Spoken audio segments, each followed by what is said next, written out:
Bueno, hoy se han planteado, muchas municipalidades se han ido sumando a los planes de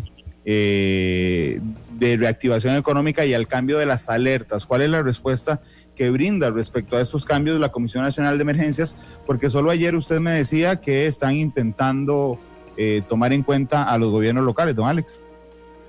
Sí, gracias, Randall. Pues como lo comentábamos ayer, es un cambio en el abordaje que necesitamos hacer según los momentos de la pandemia que vivimos, y justamente a partir de las medidas implementadas durante julio, habiendo sido julio uno de los meses más críticos en este desarrollo de esta emergencia, pues las medidas comienzan a surtir efecto, y entonces es en ese momento en el que podemos hacer un cambio en la estrategia.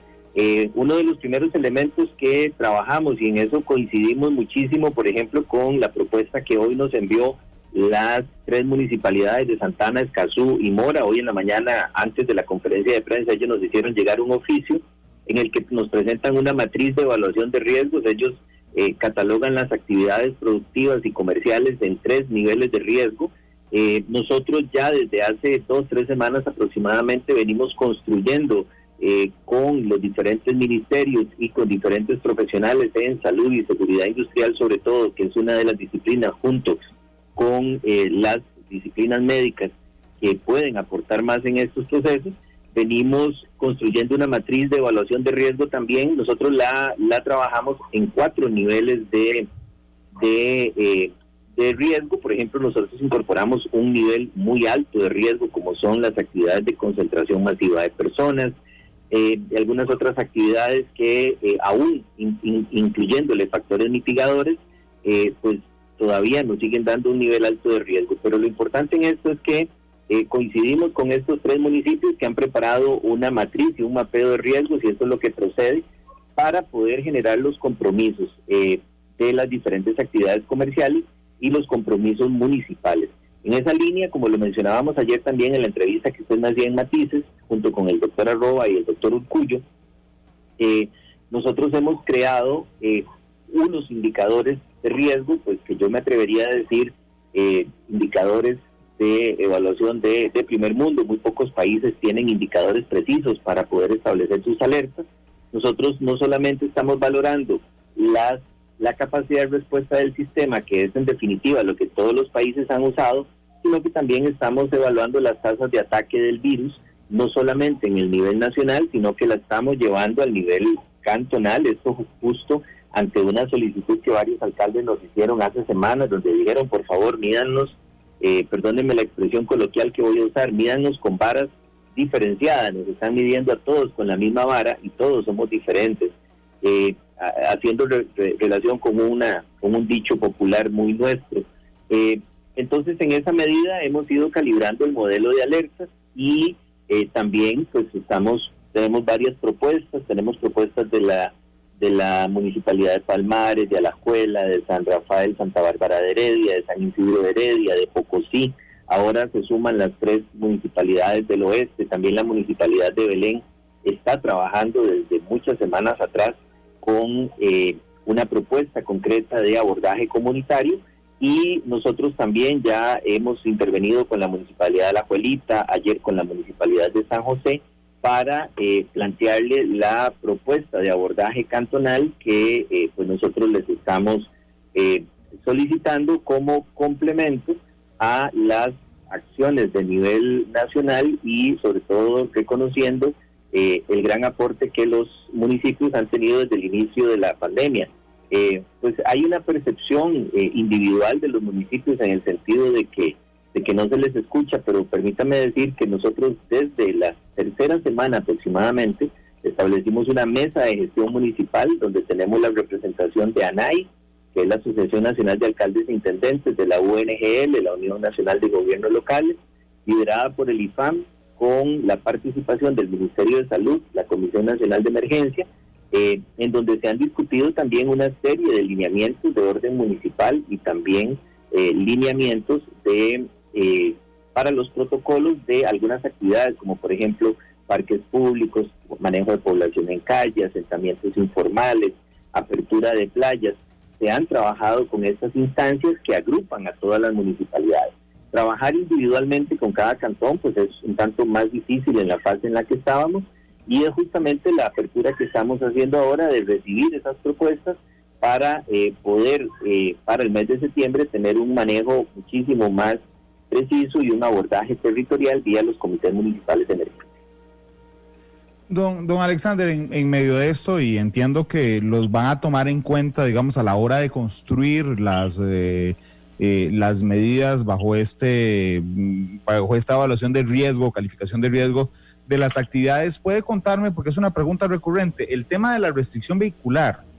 Y yo siempre le agradezco que usted sea tan amplio en sus respuestas. Pero, ¿qué resultado les ha dado la restricción vehicular? Porque algunos seguimos sin entender la relación de la restricción vehicular con las medidas de distanciamiento social, particularmente porque obliga a la gente a andar en bus. Sí, básicamente, bueno, ahí todo, vamos a ver, todo análisis tiene múltiples perspectivas.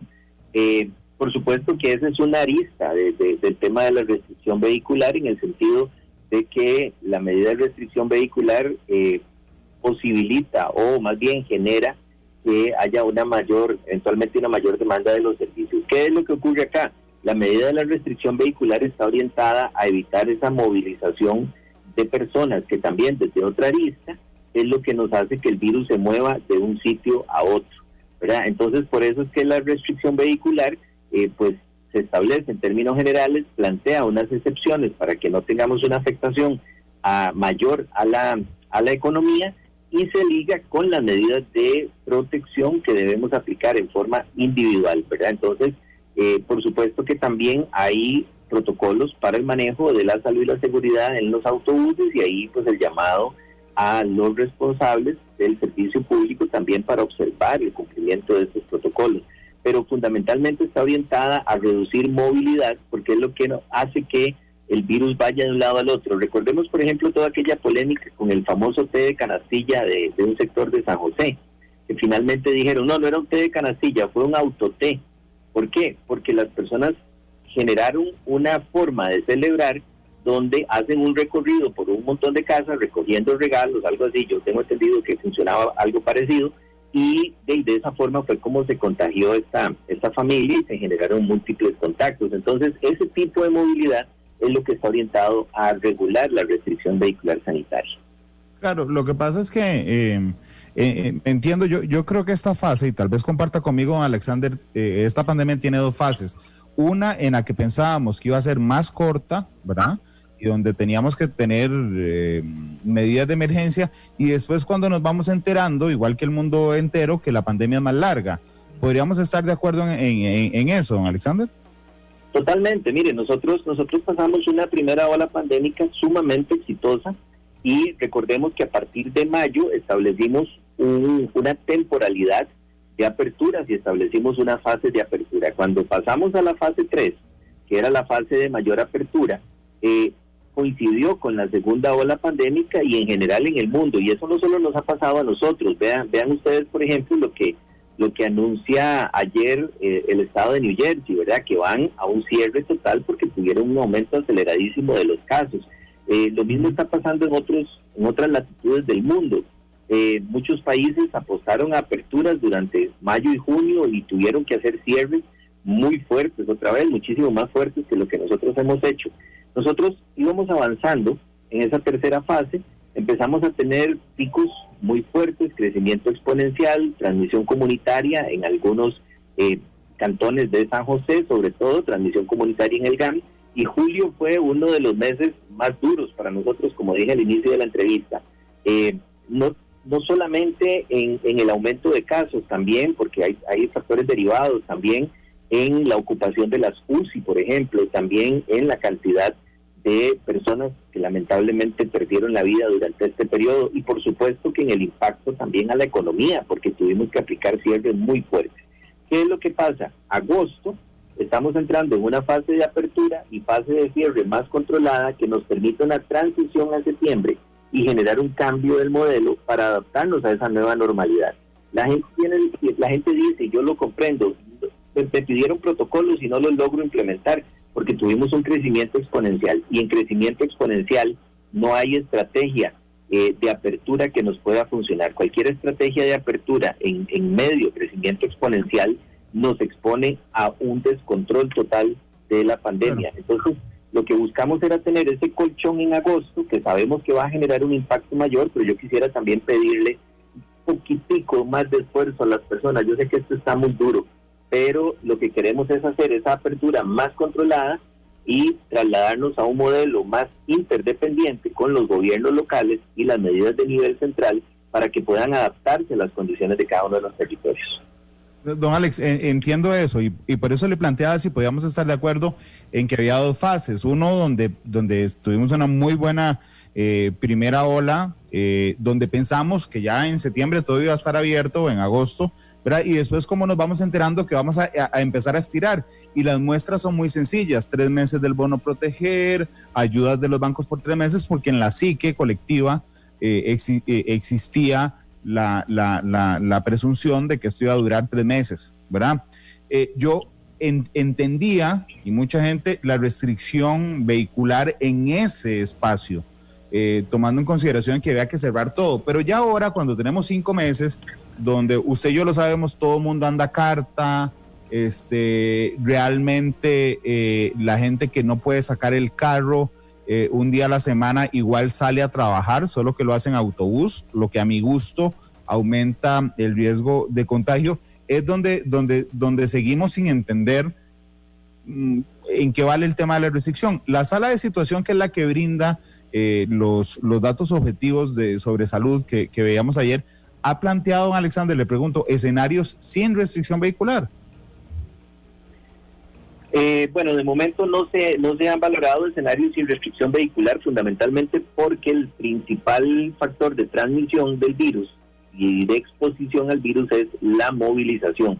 Lo que estamos generando en este momento, a partir del trabajo, de la incorporación de un equipo técnico del INCAE, que estamos generando en este momento la modelación, es de cómo se da esa movilización, esa movilidad de personas entre los diferentes cantones. Entonces, el modelo que en este momento se está analizando es interesante porque nos plantea cantones que tienen muchísima interacción con otros cantones y cantones que no tienen tanta interacción con otros. Eso es lo que ayer el doctor Arroba le comentaba a usted en el programa, que es lo que estamos trabajando para el índice de riesgo compuesto, que lo esperamos tener ya totalmente calibrado para el mes de septiembre, y ahí sí poder tener esa mayor precisión.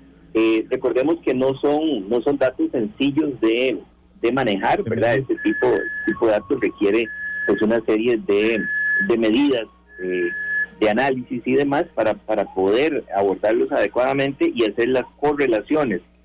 Vamos a ver, esto suena medio complejo, ¿verdad? Pero desde el punto de vista estadístico, usted sabe que la correlación tiene una dinámica y es lo que nos permite realmente construir esos escenarios. Eso es un elemento que hasta el momento entonces, estamos calibrando. Pero entonces, en la construcción de las medidas hasta ahora, que yo le insisto desde ayer, tengo muy claro que en el tema sanitario cuentan con datos objetivos, pero en el establecimiento de medidas hasta ahora, la restricción vehicular no se mide. O sea, no hay elementos cuantificables que nos permitan determinar si la restricción vehicular ha sido efectiva o no, o hasta qué hora, o por qué a las 5 y no a las 6, o por qué a las 7 y no a las 8. Es decir, la restricción vehicular es como un agregado casi a puro olfato de las restricciones, pero no tenemos medidas ni datos cuantificables. La restricción vehicular es una de las medidas, como usted lo mencionaba, complementarias al proceso de control de movilización y distanciamiento.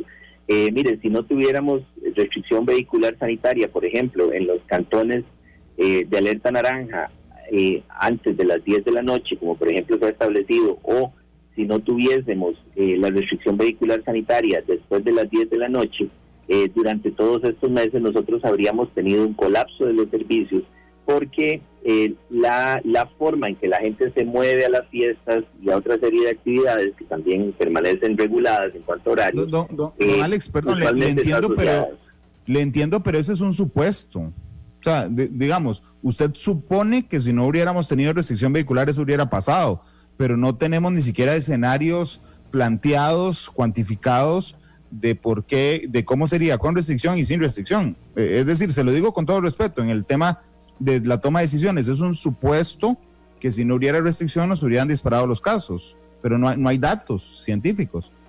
Claro, por supuesto, Randall, yo no le voy a negar a usted que en cualquier situación de emergencia o desastre se trabaja sobre supuestos.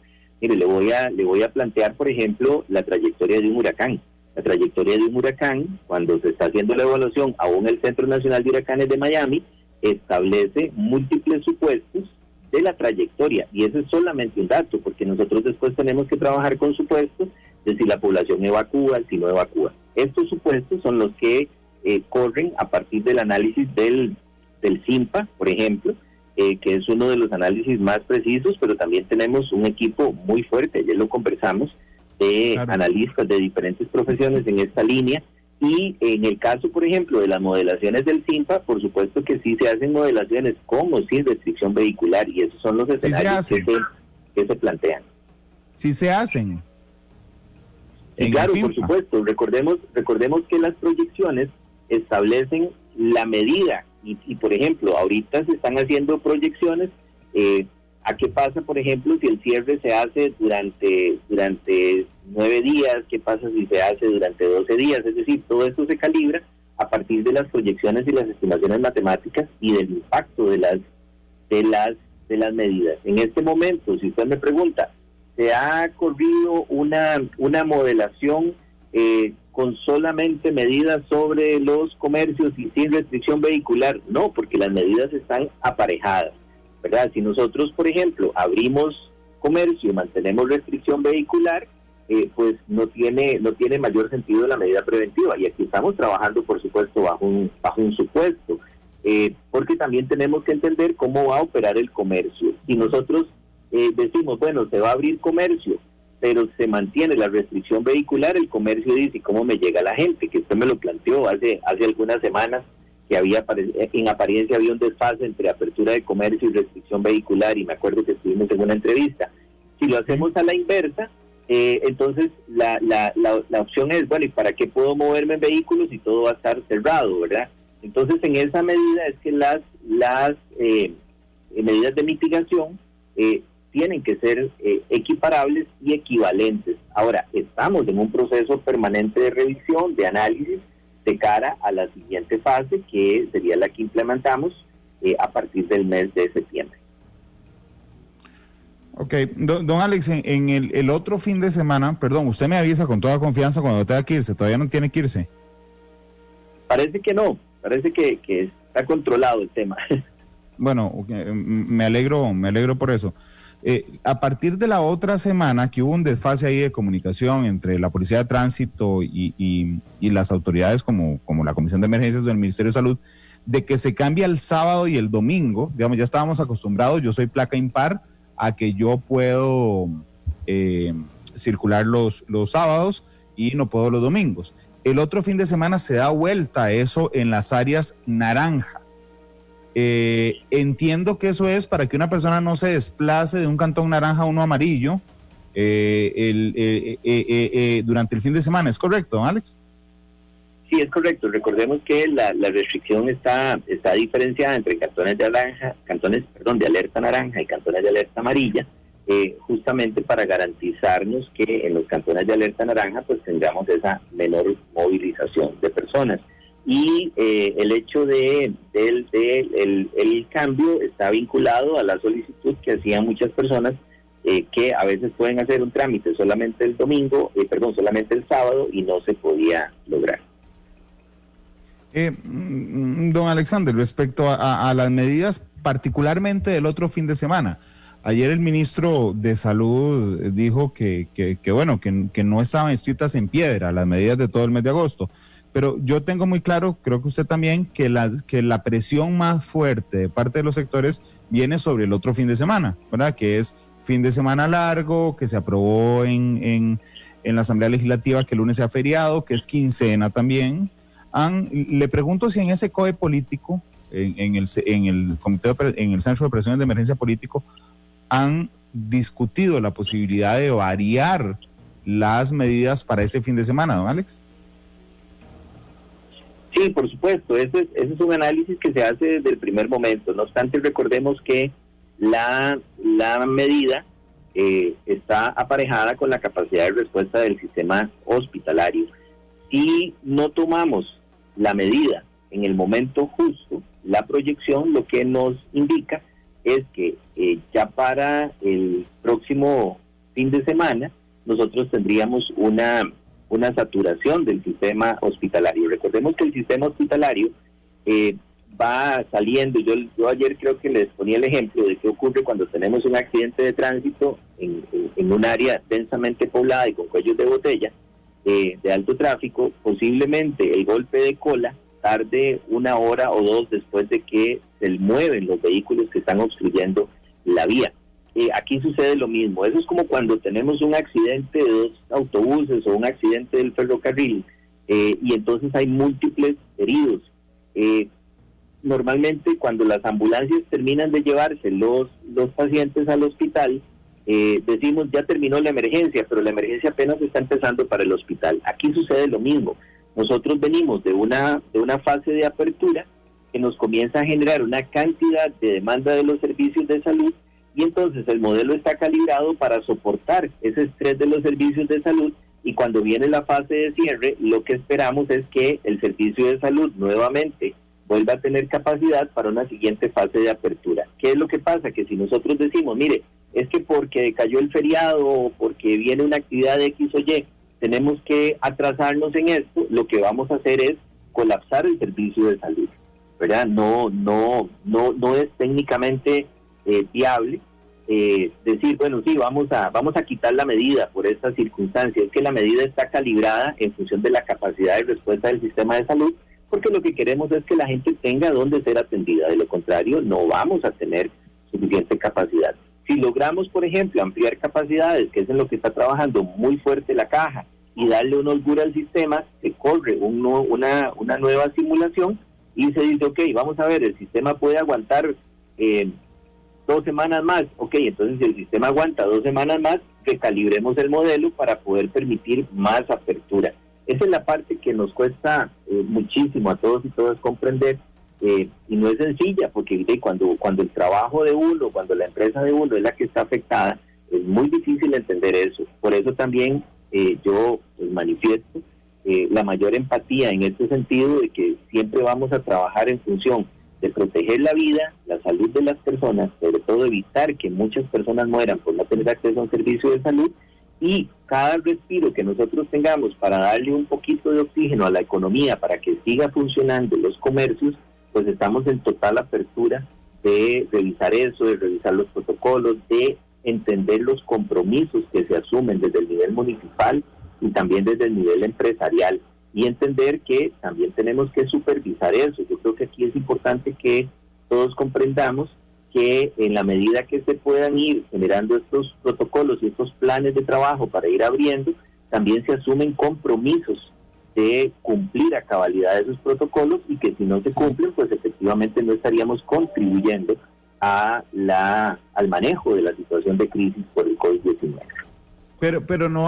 Pero ya hay muchos protocolos aprobados que aún aprobados no los dejan funcionar. Don Alex, y perdón que le insista con el tema de la restricción, pero es que estoy leyendo los comentarios en Facebook Live, y realmente, y no creo que sea una cuestión suya, sino de la motivación de la medida, seguimos sin entender qué tiene que ver la restricción con esto, y por qué es más ventajoso que viajemos en bus a que viajemos en carro.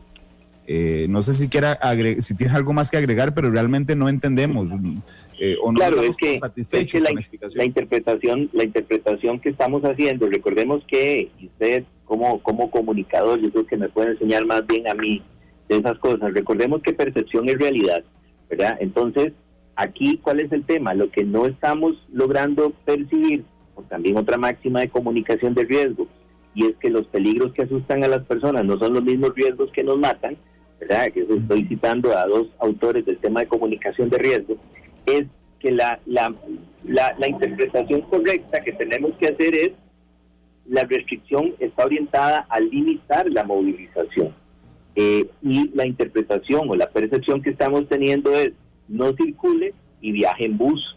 En realidad lo que tenemos que gestionar a partir de la restricción vehicular es que nuestra empresa establezca el plan de teletrabajo, que si tenemos un emprendimiento, pues que en ese día que tenemos la restricción vehicular, pues entendamos que debemos hacer el emprendimiento de forma distinta, y entonces que la necesidad de movilizarse en bus quede estrictamente para aquellas personas que están en puestos que no son teletrabajables.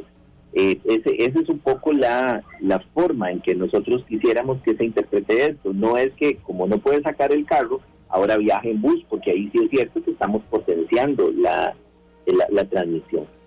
Sí, pero eso sí está pasando. Bueno, pues es una posibilidad. Yo creo que así como usted lo está planteando, sí, por eso insisto en que el mensaje es a la inversa. La restricción es una medida por excelencia para evitar la movilidad y no necesariamente para ir a trabajar o movernos en bus. Es decir, lo que nos lleva a la restricción vehicular es a entender que salimos estrictamente a lo necesario. Mire, yo le voy a dar un ejemplo. Yo llevé una llanta a arreglar el sábado. No la pude ir a recoger el sábado. Bueno, sí, tendré que ir a recogerla el próximo sábado cuando pueda salir. De lo contrario, no lo voy a poder hacer, y así sucesivamente. O sea, hay que tener la disciplina de entender de que la restricción vehicular sanitaria está orientada a evitar la movilidad, y que está ligada también a los horarios de los comercios. En esa medida, pues como usted lo ha planteado y yo se lo he insistido bastante, siempre estamos en una revisión constante, atendiendo todas las observaciones que nos hacen llegar los diferentes agrupaciones, también las autoridades municipales, y también hasta los mismos comentarios que la ciudadanía emite cuando estamos en entrevistas y espacios como el que ustedes nos ofrecen para aclarar estas dudas. Pues también yo quiero ser enfático en que todas las observaciones que la gente escribe y los criterios, esas percepciones, bajo el principio de que percepción también nos refleja una realidad, nosotros las tomamos en cuenta para los análisis que estamos permanentemente haciendo. Claro, pero ya para finalizar, pero científicamente no sabemos si la restricción ha sido eficaz. No tenemos en este momento una medición específica, como le comenté hace un rato, sobre la restricción vehicular, por lo que ya le comenté. La restricción vehicular está ligada también a la disponibilidad de apertura de los comercios, que son pues los sitios donde se aglomeran las personas. Entonces, la medida está orientada a reducir movilidad. Sí está comprobado científicamente que la aplicación conjunta de las medidas sí tiene un efecto muy positivo, o sea, un efecto que nos permite darle oxígeno al sistema de salud para poder seguir atendiendo a las personas. Don Alex, muchas gracias por habernos atendido, porque fue 2 minutos antes que llamé a don Alexander y siempre disponible para ayudarnos. Don Alex.